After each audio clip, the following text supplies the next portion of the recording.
क्योंकि काम का वेग बहुत प्रबल होता है। महर्षि वेद व्यास और जैमिनी जी की कथा।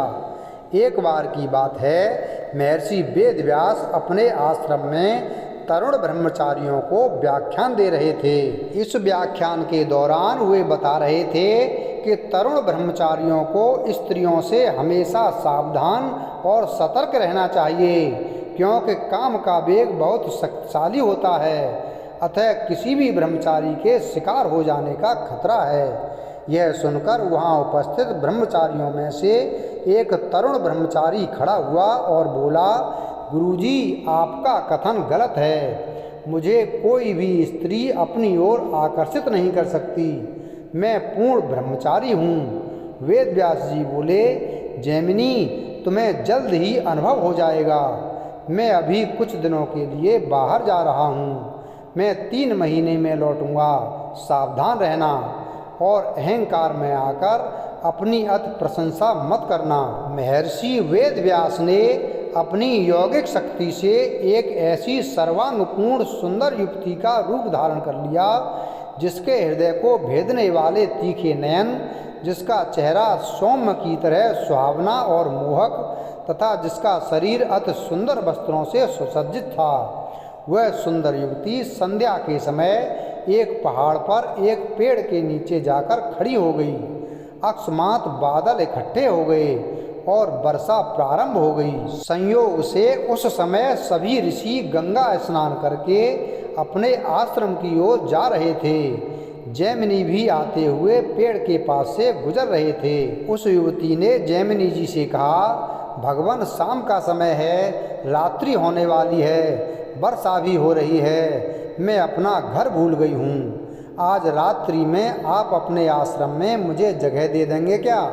जैमिनी जी ने कहा, नहीं, गुरुजी बाहर गए हैं और सख्त आदेश हैं। यह ब्रह्मचारियों का आश्रम है, यहाँ स्त्री प्रवेश निषेध है। युवती ने कहा, प्रभु, स्त्री की बात नहीं है, मैं आपकी शरण में हूँ, मेरी जान को खतरा है और आपके गुरुजी ने ये नहीं सिखाया कि शरणागत की रक्षा करनी चाहिए।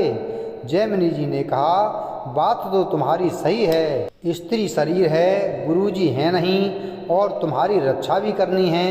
यह सोचकर उन्हें दया आ गई। उन्होंने कहा, अच्छा ठीक है, हमारे आश्रम में एक झोंपड़ी खपरेला है, आज रात आप उसमें सो जाइए और अंदर से कुंडी लगा लेना, और यदि मैं भी दरवाज़ा खोलने के लिए कहूँ तो भी मत खोलना और सुबह निकल जाना। युवती ने कहा, ठीक है। अब जैमिनी जी संध्या वंदन करके ध्यानास्थ हुए तो मन में विचार आया कि अरे, हमने उस युवती से ये तो पूछा ही नहीं कि आप रात्रि में यहाँ कैसे फंस गईं, कहाँ से आई हो, कौन हो, तुम्हारा विवाह हुआ है कि नहीं हुआ है। अब तो उसी का चिंतन होने लगा और सोचने लगे, उसके पैर देखे थे, बड़े ही सुंदर थे, उसका मुख कितना सुंदर होगा। यह सोचते सोचते रात्रि तो हो ही गई थी। जाकर दरवाज़ा खटखटाया और बोले, दरवाज़ा खोलिए। युवती ने कहा, दरवाज़ा तो नहीं खुलेगा, जैमिनी जी ने मना किया है।